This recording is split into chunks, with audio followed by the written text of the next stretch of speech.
Kam një mesazh për gjithë ata që mund të jenë punonjës të administratës, që kalojnë, na shohin dhe nuk rrin dot, apo ata që na ndjekin live, të gjithëve, unë ju them, për çdo punonjës administrate që është i ndershëm, që shkon në mëngjes në punë, për të marrë rrogën me dinjitet për të rritur fëmijët e tij, që shkon në mëngjes në punë, me dëshirën për të shërbyer atë dheut tonë të përbashkët, të mos kem frikë, pavarësisht ditës kur ne do të vim në pushtet, ata do të kenë të ne garantin më të madh të familjeve të tyre, të rrogave të tyre, të dinjitetit të tyre.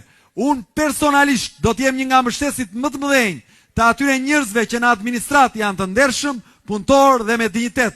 Nuk do të prekim asnjë prej jush që punon dhe i shërben atë dheut. Mos keni frikë. Do t'u çlirojmë nga ata që u detyrojnë t'u numërojnë lajket, sheret në mëngjes apo u marrin me autobus lart e poshtë për mitingjet e tyre. Ne jemi një forcë që ka vizionin që do vetëm takime në bazë të vullnetit njerëzve dhe jo me detyrim.